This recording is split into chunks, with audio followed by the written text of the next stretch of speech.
Welcome, Greg Shallahamer, President and Founder of the OraPub, Oracle ACE Director and Performance Researcher. Thank you.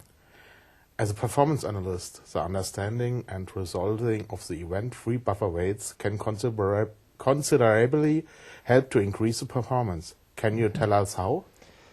Yes, because if I'm running a SQL statement, right, I'm going to need to touch at least a few Oracle blocks. Right?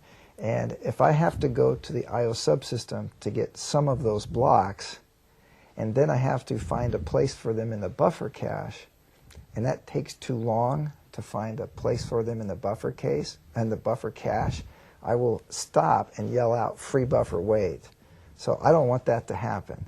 So I either want the blocks to already be in the buffer cache, or if I have to go to the LRU to look for these non-popular free buffers, I want that to happen like really, really fast. So if I can get rid of that wait event, that time, that will speed up queries, DML, whatever it is.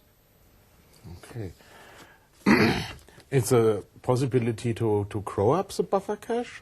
Mm-hmm. It's possible a solution for this? Yeah, exactly. Because if the block is already in the buffer cache, I will not have to look for a non-popular free buffer.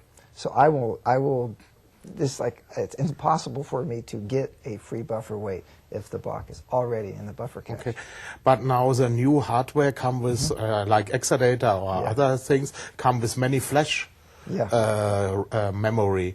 Is this in addition to the buffer cache, or is this not so good for the buffer cache? What was the dependencies between buffer cache and flash memory? Yeah. Oh, that's okay.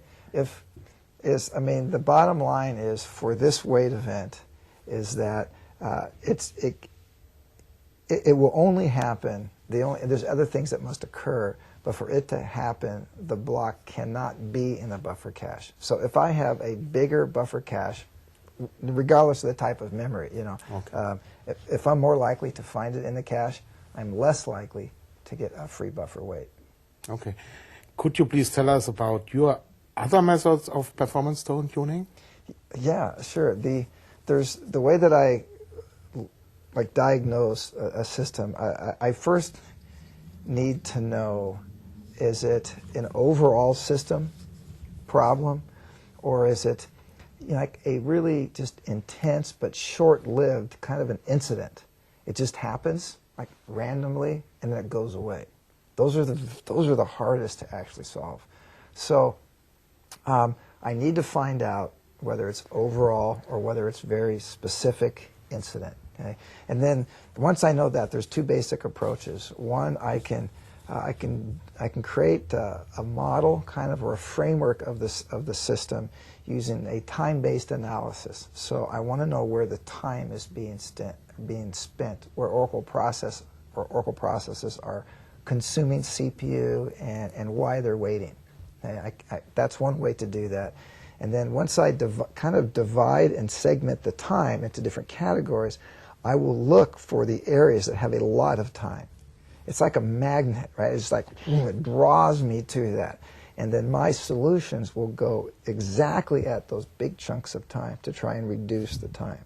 All right? So that's like a time model approach. The other is by using ASH, active session history.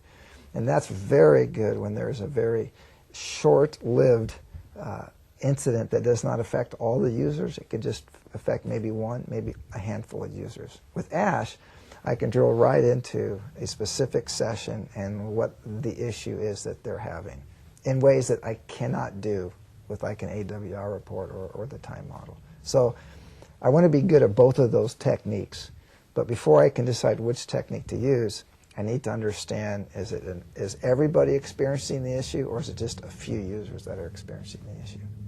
Does that help? Yeah. Oh, good. Thank you very much. Oh, it's my pleasure.